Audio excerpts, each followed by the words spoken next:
हाँ जी, नमस्कार।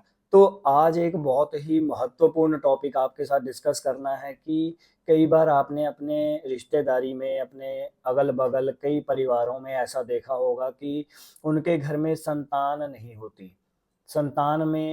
संतान के योग में बाधा होती है या फिर बहुत समय हो जाता है विवाह को और वह प्रयास करते हैं, तो उनके घर में संतान का सुख नहीं आ पाता।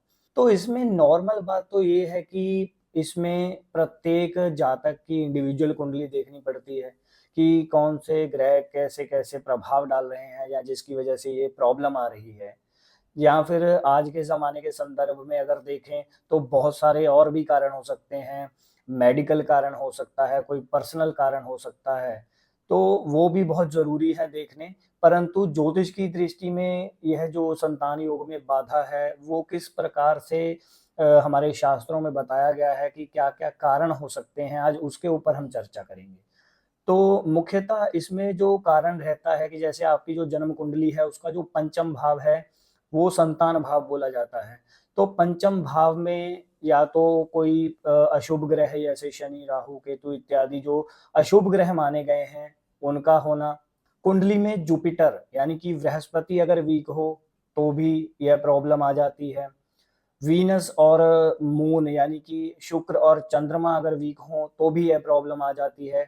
पंचम भाव का जो स्वामी होता है वो अगर किसी बुरे घर में बैठ जाए या फिर किसी अशुभ ग्रह के साथ बैठ जाए तो भी यह समस्या जो है वो जातक को जीवन में देखने को मिल सकती है। तो यह तो थे कारण, तो अब उपाय क्या है कि इससे कैसे बचा जा सके या फिर कैसे इससे बाहर निकला जा सके?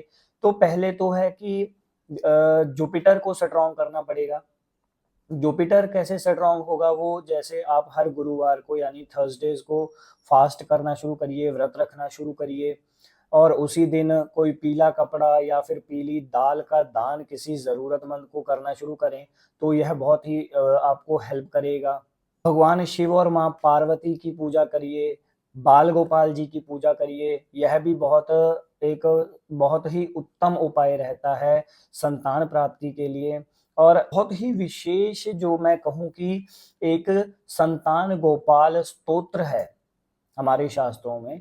संतान गोपाल स्तोत्र का अगर आप नियमित पाठ करते हैं, तो जो यह संतान बाधा जो आपके जीवन में है, वो मेरा मानना है कि आप अवश्य ही इस स्थिति से बाहर निकलेंगे और आपके घर में भी एक प्यारा-सा बच्चा, एक प्यारी-सी संतान आपको भगवान की कृपा से अवश्य मिलेगी। परंतु जो है कि मेडिकल और पर्सनल जो हैं रीज़न्स हैं